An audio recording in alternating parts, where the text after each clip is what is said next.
Le sujet. Vous demandez à un petit garçon quand même de baisser son pantalon devant un prêtre. Voilà. Il y a des choses comme ça. Voilà, c'est ça. C'est pas un petit garçon, c'est un adolescent. Jeune. Parce que si vous voulez, l'intrigue est assez exceptionnelle. C'est un type, un savant qui fait grossir des légumes. Parce que ça se fait. Vous avez déjà vu des tomates qui sont énormes, etc. Des pommes. Et voilà que quelqu'un boit son liquide et évidemment arrive à avoir un énorme sexe aussi. Donc à partir de là, ça va devenir vraiment Il très le dit drôle. avec un flegme, un calme. Oui, c'est juste dingue, mais c'est complètement du Jean-Pierre Mocky, ça. Vous voyez, on rentre dans la science-fiction presque. Ouais.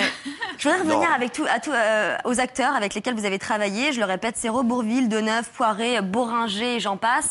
Je crois qu'un de vos plus grands regrets, il y en a eu tellement, c'est de ne pas avoir tourné avec Annie Girardot, qui nous a quittés il y a quelques temps. Mais Annie, c'était ma fiancée quand on était au conservatoire. Ah bon? Mais oui, on était tous les deux tout le temps ensemble, etc. Vous avez eu beaucoup de fiancés, Jean-Pierre? Oui, j'en ai pas mal, mais vous en avez toujours pas mal. Non, là, je suis marié maintenant, je suis respectable. Je suis marié avec une Miss France. Miss France 80, oui. Ah. Ben oui, j'aime bien les jolies femmes, parce qu'une femme, il faut la regarder quand elle est jolie. C'est agréable de la voir toujours jolie, à table.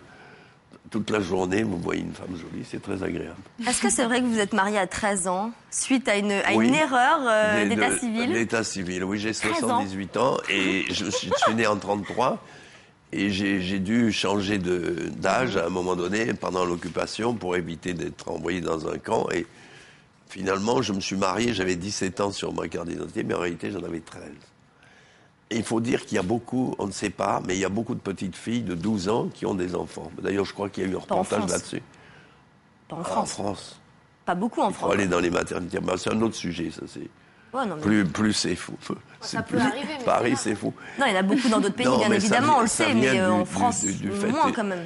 Je crois que la plus jeune, elle avait 9 ans. Dans les lycées, il se passe des tas de trucs qui ne se passaient pas dans le temps. Ça va être le thème d'un de vos prochains films, vous aimeriez... Oui, ça, je trouve que c'est terrible, ça, d'arriver là. Oui. D'ailleurs, qu'est-ce qui vous reste à dénoncer? Parce que je crois que vous avez touché à tous les thèmes possibles, imaginables. L'administration, la police, la télé, les crédits, la corruption politique. Alors, il me reste un truc que je vous dis, pour terminer, je vous dis ceci. Il existe des organisations... Terminé. Vous voulez arrêter les visions? Non, je parle. Non, parce qu'on parle beaucoup de moi, vous avez peut-être d'autres thèmes. Vous êtes là pour ça? Voilà, alors voilà la calomnie. Alors, je veux vous détruire. Là, vous êtes ici, bien belle, tout le monde vous respecte, etc. Je peux aujourd'hui vous détruire complètement. Avec Internet, alors, c'est avec une organisation, c'est-à-dire je donne 50 000 € à une agence, forme d'agence. Ça existe, ça. Et il vous faut une réputation telle que plus personne ne voudra vous engager. Et même votre famille vous lâchera. Et ça, c'est horrible. Vous connaissez des personnes à qui c'est arrivé? Ah ben, il y en a plein, il y en a tous les jours. Et ça s'appelle une organisation de calomnie. Mais une calomnie organisée, pas une calomnie, on dit, ah ben, elle est comme ça. Ou on peut dire toujours de quelqu'un qu'il a un défaut, qu'il a fait quelque chose, même si c'est pas vrai. Et c'est l'accumulation de ça qui vous détruit, ça vous lessive. Et vous pouvez lessiver votre voisin, votre concierge, votre patron. Vous avez subi, vous, des calomnies? Il y a beaucoup de personnes mais il faut que ce soit une agence qui le fasse. Parce que il y a trop de mise en scène, il faut des témoins. Vous n'avez jamais été témoin de ça, vous, de calomnie? Si, j'ai justement été témoin de la destruction de quelqu'un.